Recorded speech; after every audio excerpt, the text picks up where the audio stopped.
Bonjour à toi qui me regarde ce soir.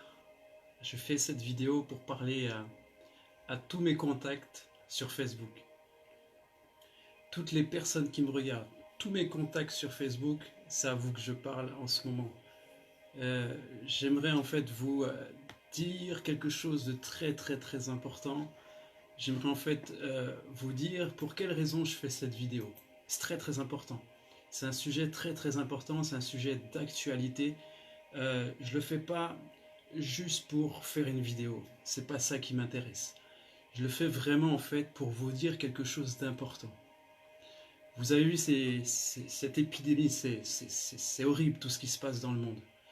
Mais au-delà de cette épidémie, il y a plein de choses qui se passent dans le monde. Je viens vous parler en fait de Jésus. Vous savez, pour certaines personnes, vous savez que je suis chrétien. Pour d'autres personnes, vous me connaissez, vous savez que je crois en quelque chose. Pour d'autres, vous me connaissez parce que je suis pasteur ou autre. Très bien. Mais je viens en fait pour vous parler vraiment de quelque chose qui arrive. Ça va arriver. Vous qui êtes pas croyant, pas chrétien, vous vous moquez de tous les chrétiens que vous croisez. Vous dites, ah, le bon Dieu. Et vous dites, ah oui, Jésus revient. Oui, Jésus revient parmi les siens. Oui, eh bien Jésus est en train de revenir. C'est plus qu'une question de temps. Vous savez, pour Dieu, un jour est comme 1000 ans. Et voilà que Dieu est en train d'arriver. Jésus est sur le point de venir chercher son épouse. Alors peut-être que pour toi c'est du charabia, tu comprends rien du tout. Mais demande-toi pourquoi le livre de la Bible est aussi lu, et aussi distribué, et aussi acheté. Demande-toi pourquoi Jésus, la personne de Jésus, a marqué le temps et figé dans le temps de l'humanité. Parce que Jésus a été la personne un point de départ de quelque chose de nouveau. Peut-être que tu penses que ce que je dis n'a rien à voir avec toi. Et que toi, tu es convaincu que Dieu n'existe pas. Parce que tu ne le vois pas et que tu n'as aucune preuve que Dieu existe. J'aimerais te poser une question, même plusieurs questions pour toi. Comment tu peux prouver que Dieu n'existe pas? Ça, c'est une première question que j'aimerais bien que tu me répondes. Comment tu peux prouver que Dieu n'existe pas? Deuxième question que j'ai à te poser, si j'ouvre ton corps en deux, est-ce que je vais trouver tes émotions? Est-ce que je vais trouver ta personnalité? Mais pourtant, nous avons une identité, nous avons une personnalité, nous avons un caractère, nous avons des émotions. Mais lorsque nous allons ouvrir le corps en deux, nous n'allons pas les trouver. Pourtant, elles existent. Comment tu peux me prouver ta personnalité? Comment tu peux me prouver tes sentiments? Comment tu peux me prouver que tu as bien des sentiments si je ne peux pas les voir, ni les quantifier, ni les toucher? Est-ce que pour un aveugle, un sourd, un malentendant, est-ce que tu vas exister pour lui? Il ne te voit pas, il ne t'entend pas. Tu auras beau gesticuler les lèvres, mais pour lui, tu n'es pas en train de parler. Ce n'est pas parce que tu ne vois pas Jésus ou tu ne le comprends pas. Ce n'est pas parce que tu ne vois pas Dieu ou tu ne le comprends pas que Dieu n'existe pas. Dieu est bien réel. Dieu est bien réel. Il y a longtemps, Dieu a créé le ciel et la terre. Et je t'invite vraiment à lire la Bible. Et je t'invite à lire aussi le Nouveau Testament. C'est là où tu vas comprendre l'histoire de Jésus. Et ce Jésus a dit un jour à ses disciples qu'il reviendra les chercher. Il reviendra chercher son peuple. Il reviendra chercher ses enfants. Et depuis lors, des générations se sont succédées, des générations sont passées, et on n'a pas vu ce Jésus revenir. Mais il faut bien qu'un jour Jésus revienne. Et ce jour est proche. Si nous vivons ces temps aujourd'hui, ce sont simplement des signes des temps de la fin. Si tu es un peu curieux et que tu lis la Bible, tu trouveras ces signes. Ce sont des signes qui marquent le retour de Jésus. Alors même pour plein de chrétiens, Nous pensions peut-être que, oh, Jésus va revenir un jour, mais j'aurai le temps de mourir. Jésus va revenir un jour, mais c'est pas tout de suite. Il a dit qu'il reviendra bientôt, mais bientôt, ça fait déjà longtemps. Ce jour est proche, mes amis, pour toutes les personnes qui croient en Jésus, qui ont donné leur vie un jour, qui ont accepté Jésus dans leur vie, qui ont accepté de le suivre, qui ont accepté de devenir disciples. Le temps est proche et Jésus est en train de revenir.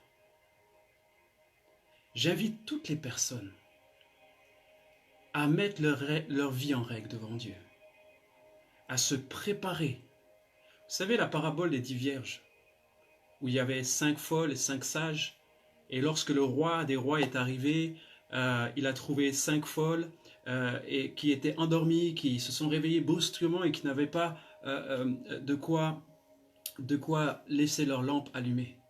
C'est une parabole. Jésus n'a jamais dit que cela devait arriver. Mais si nous ne nous préparons pas, ce sont des choses qui vont arriver.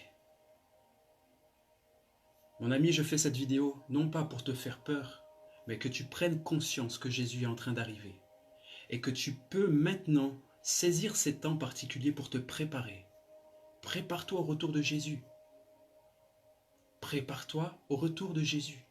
Peut-être qu'un jour tu as connu Jésus, tu es venu une fois à l'église, tu as fait une prière qu'on t'a dit de faire et tu es retourné dans tes activités. Et peut-être qu'aujourd'hui tu te dis, bon, j'ai besoin d'abord de mettre ma vie en règle avant de revenir à l'église. J'ai besoin d'arrêter toutes mes bêtises avant de revenir à l'église. J'ai besoin d'abord, je ne suis pas digne en fait d'être à l'église parce que je connais ma vie. Si nous pouvions nous sauver nous-mêmes, nous n'aurions pas besoin de Jésus. Si tu pouvais arrêter de pécher par toi-même, tu n'aurais pas besoin de Jésus. Si tu pouvais toi-même arrêter tes bêtises, tu n'aurais pas besoin de Jésus. Mon ami, cette parole est pour toi. Tu as besoin de Jésus, approche-toi de lui et il s'approchera de toi. Car c'est celui-là qui vient les bras grands ouverts et qui t'appelle mon enfant. Dieu t'a créé dans un but.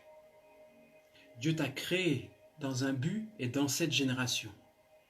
Parce que tu as ton rôle à jouer. En tant que croyant, en tant que chrétien, nous avons notre rôle à jouer. Peut-être que tu dis la rue, c'est pas pour toi pour parler de Jésus. Et il y a un tas d'excuses depuis que tu as donné ta vie à Jésus que tu es en train de mettre en avant pour ne pas parler de Jésus.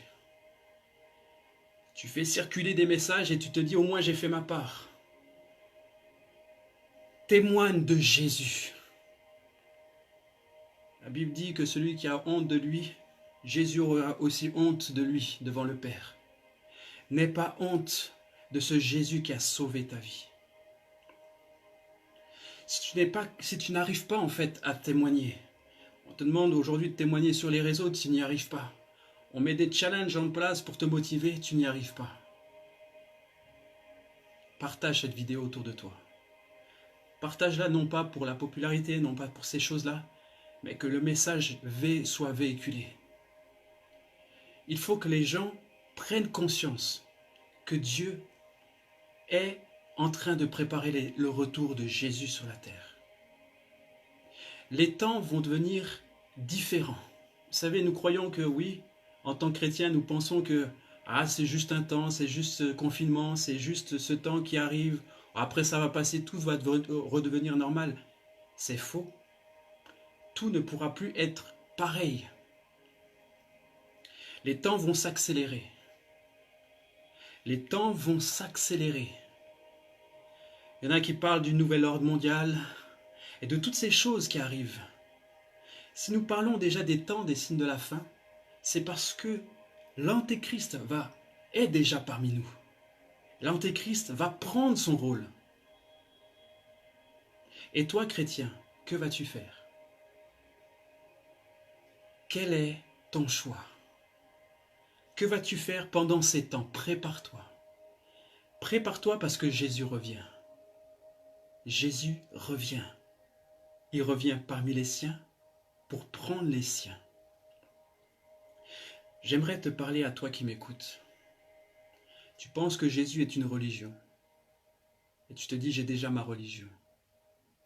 Ta religion t'interdit peut-être de croire en un autre Dieu, de même de prononcer le nom de Jésus, de même de prononcer qu'il est le Fils de Dieu. Ta religion te l'interdit. Pourtant, tu vois, et dans ton cœur, Jésus est en train de parler à ton cœur. Le Saint-Esprit est en train de parler à ton cœur. Mais tu résistes dans ton cœur. Tu résistes à la pensée de Jésus. Tu résistes à cause des hommes. Laisse-moi te dire, bien-aimé, lorsque tu seras mort, tu seras seul face au jugement de Dieu. Il n'y aura pas ta famille avec toi. Il n'y aura pas tes amis avec toi. Il n'y aura pas les prêtres à côté de toi. Il n'y aura personne à côté de toi. Tu seras face au Créateur. Et qu'est-ce que tu auras fait devant lui? Qu'est-ce que tu auras fait sur cette vie ici-bas? Quel choix tu vas prendre? Les choix d'aujourd'hui vont déterminer tes choix de demain. Les choix que tu vas prendre aujourd'hui vont déterminer l'éternité de demain. Tu as un choix à prendre. Pas forcément ce soir, mais ce choix, il faut que tu le prennes.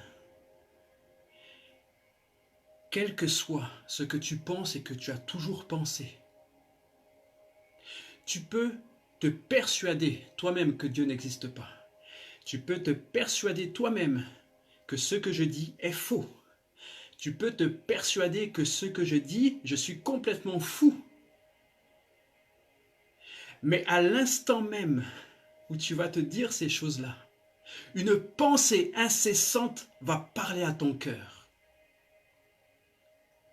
C'est la voix de l'Esprit de Dieu qui va parler à ton cœur jusqu'à ce que tu capitules et que tu acceptes la pensée de Dieu. Et cette pensée divine, tu auras le choix de l'accepter ou de la rejeter. Et même si tu la rejettes et tu la mets loin dans un coin de ta tête, tu seras toujours face à l'éternité. J'ouvre ta pensée, ta conscience maintenant à l'éternité. Maintenant que tu entends ce message et que tu entends cette vidéo, tu es face à l'éternité. Tu n'as plus le choix que de penser à cette éternité. Et cette pensée va commencer à prendre de plus en plus de place dans ta vie. Tu n'as pas le choix. Il faut que tu choisisses. Tu n'as pas le choix. Il faut que tu choisisses. Jésus a dit, voici la mort, voici la vie. Mais choisis la vie. Quelles que soient tes pensées à mon égard, la Bible est un livre non seulement historique, un livre plein de sagesse et reconnu par plusieurs philosophes, par plusieurs docteurs, par plusieurs entreprises qui adoptent les stratégies que Jésus a mis en place.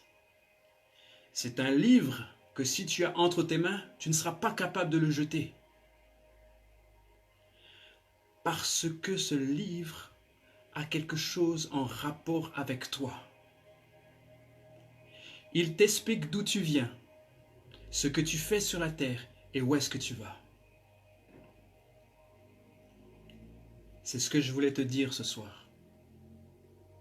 Jésus est en train de revenir. C'est pas qu'il va revenir, c'est pas qu'il reviendra bientôt, c'est qu'il est en train de revenir. Je ne sais pas combien de temps ça prend pour venir entre le ciel et la terre, mais ce que je sais, c'est que Jésus est à la porte et il est en train de revenir pour prendre son Église. Jésus est à la porte et il frappe à la porte de ton cœur. Est-ce que tu vas lui ouvrir ton cœur aujourd'hui? Tu entends mes paroles? Je ne sais pas qui tu es, mais tu ressens à l'intérieur de toi le besoin pressant de faire quelque chose et de faire quelque chose qui va changer radicalement ta vie. accepte Jésus dans ta vie. Dis à Dieu, je ne te connais pas. Je ne sais pas qui tu es. Mais à l'intérieur de moi, j'ai quelque chose qui acquiesce ce qu'il est en train de dire. Et je veux en savoir plus. Viens à mon aide. Je veux accepter la pensée du divin en moi.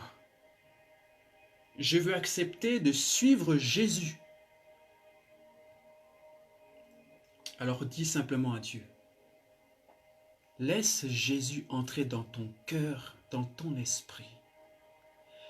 Et dis exactement cette parole. Jésus, j'ai besoin de toi. Viens dans ma vie et change-moi. Parle-moi et dis-moi la vérité. Fais simplement cette parole. Dis simplement cette parole. Tu connais Jésus, peut-être toi qui m'écoutes, ta vie n'est pas en règle avec Dieu. Je t'invite à dire à Jésus aujourd'hui, j'ai besoin de toi. Viens dans ma vie. Aide-moi, enseigne-moi toutes choses par ton esprit. Change-moi, purifie-moi, lave-moi. Je m'abandonne à toi. Et tu verras que Jésus va venir dans ton cœur. Il va te laver, il va te purifier, il va changer tes pensées. Et il va inscrire en toi sa pensée et son esprit. Peut-être toi qui as fermi en Jésus-Christ, mais qui as peur de prêcher l'évangile. Tu as honte de l'évangile, tu ne sais pas comment faire. Partage cette vidéo ou bien simplement commence toi aussi à faire des vidéos, à dire aux gens autour de toi que tu es chrétien et que Jésus est en train de revenir. Fais-le. N'aie pas peur, fais-le.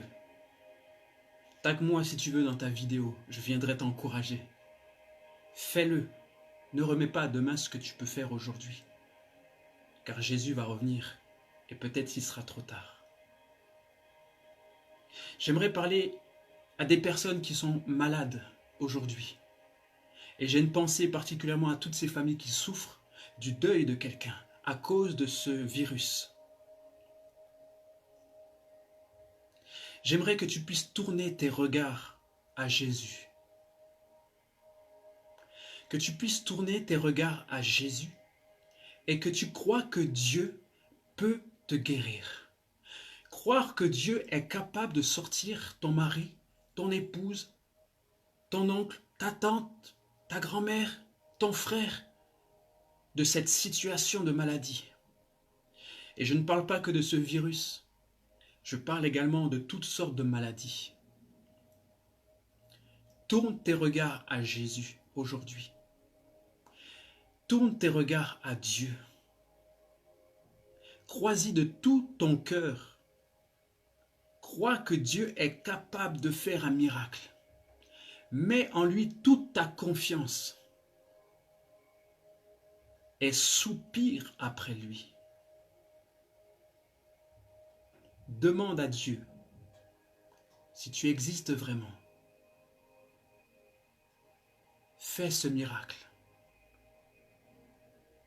et je t'appartiendrai et je t'appartiendrai. Fais ce miracle et je t'appartiendrai. Jésus est toujours fidèle.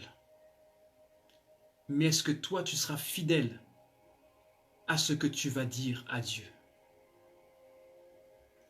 Jésus n'a aucun problème pour guérir, pour ressusciter les morts, pour guérir le lépreux.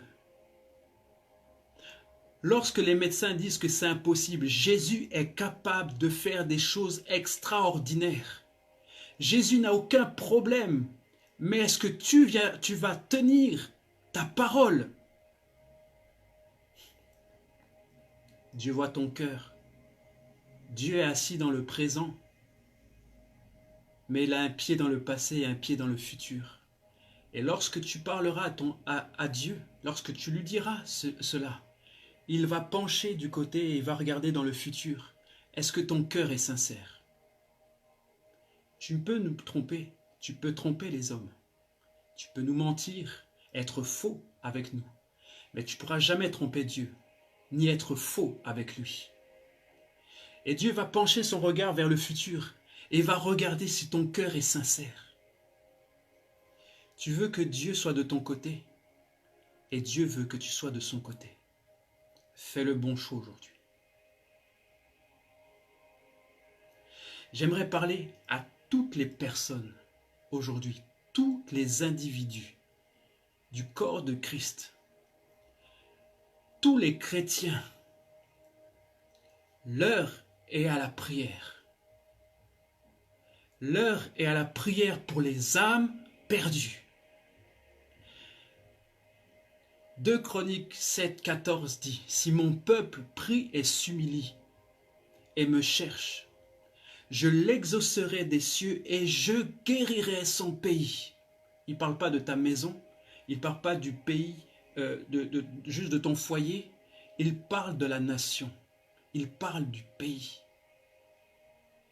Si nous, chrétiens, nous ne prions pas pour la nation, si nous, chrétiens, nous ne prions pas pour les âmes perdues, qui va le faire?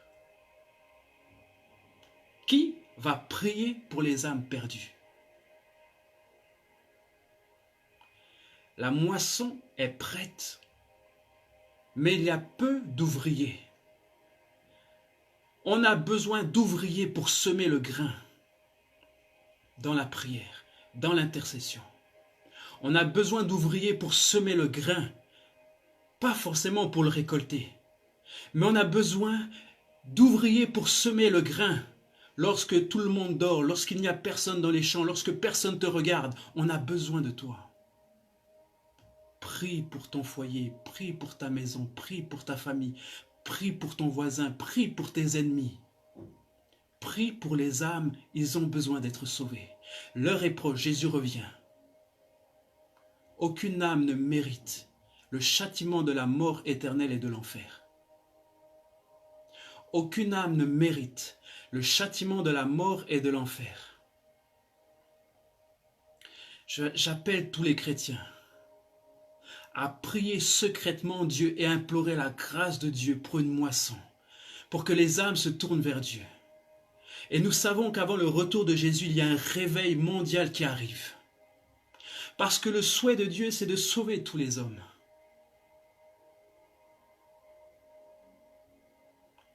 Prions secrètement, là où personne nous voit, là où il n'y a personne pour nous dire « Ah, lui c'est un bon chrétien, ah, il parle de Jésus ». Prie pour les âmes. Prie pour les âmes pendant ces temps de confinement. Prie pour les âmes.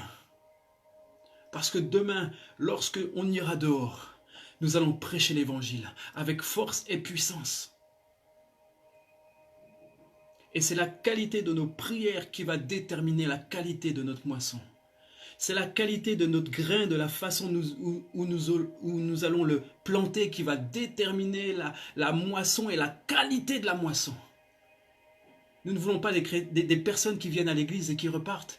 Nous n'avons pas besoin des personnes qui viennent à l'église pour 2 ans et qui repartent dans le monde. Nous avons besoin des conversions authentiques. Mais des conversions authentiques se gagnent dans la prière. Et pas simplement en disant, en criant dans les rues. Mais c'est dans la prière. Afin que les forteresses qui luttent contre la connaissance de Christ s'effondrent. Pendant ces temps de confinement, prions. Jésus a dit, aimez votre prochain comme vous-même. Prie pour ton voisin comme tu pourrais prier pour toi. Prie pour ton voisin, prie pour tes ennemis, prie. Gagne les âmes dans la prière. Gagne les âmes dans la prière. C'est le message que j'avais vraiment à cœur de vous dire aujourd'hui. Nous devons gagner les âmes dans la prière. Bien-aimés, vous qui avez écouté ce que j'ai dit, regardez ce que j'ai posté. Faites un choix. Mettez-vous du côté de Dieu. Notre Père qui est aux cieux, il souffre de voir ses enfants dans les ténèbres. Se voir ses enfants, alors qu'il a déjà payé le prix de la rançon, qui souffrent dans les ténèbres, parce que ses enfants ne prient pas et ne sont pas des lumières dans les ténèbres. Nous avons la responsabilité des personnes qui souffrent et qui meurent sans Jésus, sans avoir entendu le message du salut. Nous avons la responsabilité de nos voisins, que nos voisins entendent Jésus. Nous avons la responsabilité de faire connaître Jésus autour de nous. Si nous ne le faisons pas, Satan se fera connaître par des plaisirs de ce monde, en train de captiver leurs âmes pour l'enfer et pour la mort éternelle. C'est notre devoir, c'est de notre ressort, c'est notre travail de prier pour les âmes perdues.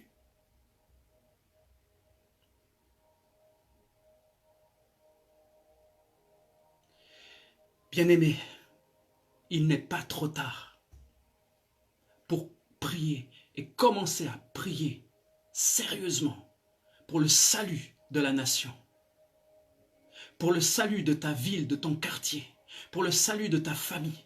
Il n'est pas trop tard. Ça commence maintenant. Prie pour les âmes. Prie pour les âmes. Comme Jésus a donné sa vie en rançon pour nous, prions et donnons notre temps pour les âmes. Soyons ces sacrificateurs. Prions pour ceux qui sont perdus. Soupirons après la grâce de Dieu, afin que tous ceux qui sont en réanimation, tous ceux qui sont plongés actuellement dans le coma, puissent dans leur coma entendre parler de l'Esprit de Dieu, puissent entendre et voir Jésus dans leur coma artificiel. C'est de notre responsabilité.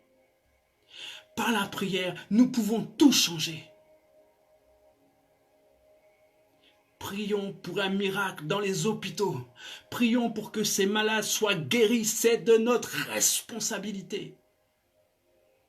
Prions pour que plusieurs personnes se réveillent avec la même vision, d'une vision de Jésus, et qu'ils soient témoins que notre Dieu est vivant.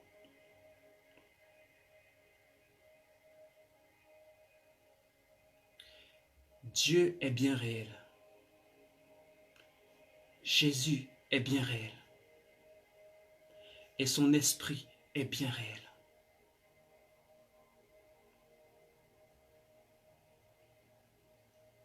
Je te laisse avec ce message sur le cœur. C'est le message que j'avais aujourd'hui.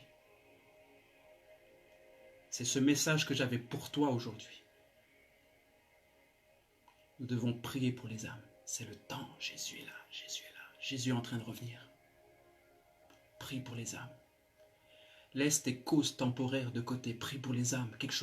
Prie pour quelque chose d'éternel. Tu as le salut, gloire à Dieu. Prie pour ceux qui ne l'ont pas encore.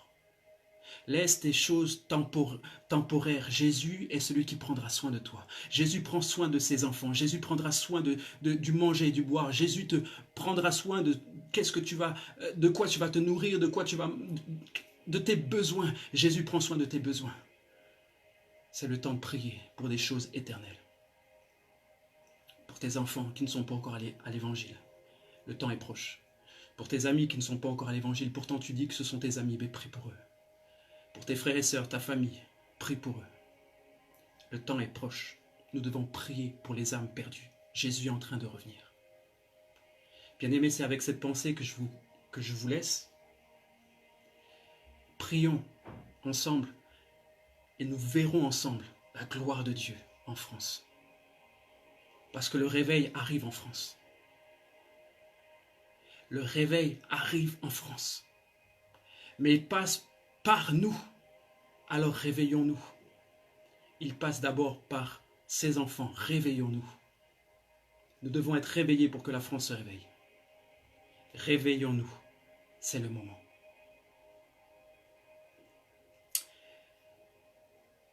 Que le Seigneur soit encore glorifié pour tout ce qu'il va faire. Bien-aimés, je vous laisse. Je vous souhaite une bonne soirée. Faites la volonté de Dieu. Faites simplement la volonté de Dieu comme elle est faite sur la terre. Je vous laisse avec ces paroles. Que le Seigneur soit glorifié, que le Seigneur prenne soin de vous et que vous puissiez encore faire simplement sa volonté. Amen.